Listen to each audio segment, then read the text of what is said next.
കഥ പറയുമ്പോൾ സിനിമ തന്നെ എടുത്താൽ ആ സിനിമയിലെ മമ്മൂട്ടിയും ശ്രീനിവാസനും തമ്മിലുള്ള സീനിൽ അവരുടെ ഒരു ഫ്രണ്ട്ഷിപ്പ്, സൗഹൃദം. ഇപ്പം ഒരു ഇൻ്റർവ്യൂവിൽ ധ്യാൻ പറയുന്നത് ഞാൻ കേട്ടിരുന്നു.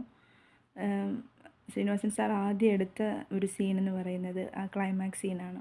അതായത് ആ മമ്മൂട്ടി സ്റ്റേജിൽ നിന്ന് പ്രസംഗിക്കുന്നതും അതായത് ഫ്രണ്ടിനെ ഇൻട്രൊഡ്യൂസ് ചെയ്യുന്ന ആ സീൻ. അപ്പം ധ്യാൻ പറഞ്ഞത് എന്നാന്ന് വെച്ചാൽ ആ ഒരു സീൻ എടുത്തിട്ട് കഴിഞ്ഞ് ചോദിച്ചു ഈ സീൻ എങ്ങനെയുണ്ടെന്ന് ചോദിച്ചു. അപ്പോൾ ധ്യാൻ പറഞ്ഞു ഇത് ഓക്കെ,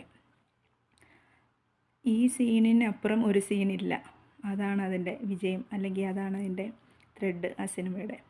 അദ്ദേഹം മുൻകൂട്ടി കണ്ടതുപോലെ ആ ഒരു ക്ലൈമാക്സിൽ പിടിച്ചിരുത്തുന്ന ആ സീൻ, ആ ഒറ്റ സീനിന് വേണ്ടി നമ്മൾ ആ സിനിമയിലുണ്ടാകുന്ന എന്തൊക്കെ പോരായ്മയാണോ അതൊക്കെ നമ്മൾ സഹിച്ചു. പക്ഷെ അങ്ങനെ പോരായ്മകളൊന്നും എടുത്തു പറയാൻ തന്നെ ഇല്ലെങ്കിൽ പോലും ആ ഒരു ക്ലൈമാക്സ് എന്ന് പറയുന്നത് പ്രേക്ഷകനെ പിടിച്ചിരുത്തുന്നത് തന്നെയായിരുന്നു. പിന്നെ എന്തു പറയുന്നത്, മലയാളികൾക്ക് എപ്പോഴും കുറച്ച് സൗന്ദര്യ സങ്കല്പങ്ങളൊക്കെ ഉണ്ടല്ലോ, അതിനെയൊക്കെ പാടെ മാറ്റിക്കൊണ്ട്, പ്രത്യേകിച്ച് സൗന്ദര്യമെന്ന് പറയാനൊന്നും ഇല്ലെങ്കിൽ പോലും തൻ്റെ കഴിവുകൊണ്ട് വ്യക്തിമുദ്ര പതിപ്പിച്ച പ്രിയപ്പെട്ട ശ്രീനിവാസൻ സാർ, നമ്മുടെ നടി ഉർവശി ഒരിക്കൽ പറയുകയുണ്ടായി, ഞാൻ കണ്ടതിൽ വെച്ച് ഏറ്റവും സൗന്ദര്യമുള്ള നടൻ ശ്രീനിവാസൻ സാറാണെന്ന്. സൗന്ദര്യം നമ്മുടെ പുറത്തെ ഫിസിക്കൽ അപ്പിയറൻസിലല്ല, അത് കഴിവുകളിലും വ്യക്തികളുടെ സ്വഭാവം, അവരിടപെടുന്ന രീതി. അങ്ങനെ മലയാളികൾക്ക് പ്രത്യേകിച്ച് ഓർത്തിരിക്കാൻ ഒരുപിടിയല്ല അതിലേറെ ഒത്തിരി, ഇത്ര സിനിമകളുണ്ടെന്ന് എണ്ണം ഇല്ലാത്ത പോലെ നമുക്ക് എല്ലാവർക്കും സമ്മാനിച്ചിട്ട് വളരെ പെട്ടെന്ന് തന്നെ അദ്ദേഹം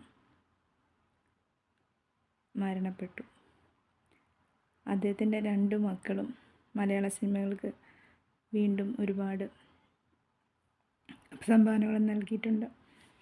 ധ്യാൻ ശ്രീനിവാസനാണെങ്കിലും വിനീതാണെങ്കിലും ഒരാൾ പാട്ടിലൂടെ വന്നു, മറ്റേയാൾ സിനിമയിലൂടെ തന്നെ വന്നു. 2 പേരെയും അദ്ദേഹം വളർത്തിക്കൊണ്ടുവന്ന രീതി, അതായത് ഒരു സിനിമാ നടൻ്റെ മകൻ എന്ന അഹങ്കാരത്തിലല്ല വളർത്തിക്കൊണ്ടുവന്നത്, സാധാരണക്കാരുടെ രീതിയിൽ സാധാരണപ്പെട്ട ജീവിതത്തിലൂടെയാണ് അദ്ദേഹം തൻ്റെ 2 മക്കളെയും മലയാള സിനിമയ്ക്ക് സമ്മാനിച്ചത്. എനിക്ക് തോന്നുന്നു അദ്ദേഹത്തിന് ഇഷ്ടമല്ലായിരുന്നെന്ന് തോന്നുന്നു 2 മക്കളും സിനിമയിലേക്ക് വരുന്നതെങ്കിലും അവരുടെ ടേസ്റ്റ് അതാണെന്ന് കണ്ടുപിടിച്ച് കഴിഞ്ഞ് അദ്ദേഹം അതിനെ പ്രോത്സാഹിപ്പിച്ചു.